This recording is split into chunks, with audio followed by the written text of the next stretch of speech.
Ito yung dating lupain nila ni Bossing. Ngayon, yung kapatid niya na ang may-ari. Tapos ginawa nila ng Thai.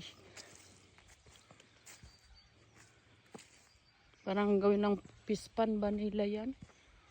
Oh, yan oh. Malalim oh. Pwede maligo dito pag nagkaroon ng tubig. Ayan oh, ganyan kalawak yan. Oh, dito kami magse-celebrate ng birthday niya. Sa July. Yan, lupain niya nila. Ito yung bahay kubo nila. Dito minsan sila pag summer natutulog. Yan, may ihawan, grillan. Ayan, puro kahoy yan. Oh. Yan. Maliit pa yan dati nung dumating ako. Ngayon oh, mataas na yung mga kahoy. Mga higanti na. Ayan. Oh, uwian na. Uwi na rin, nakapitas na rin ng Birkin. Birkin Lauch. Yan.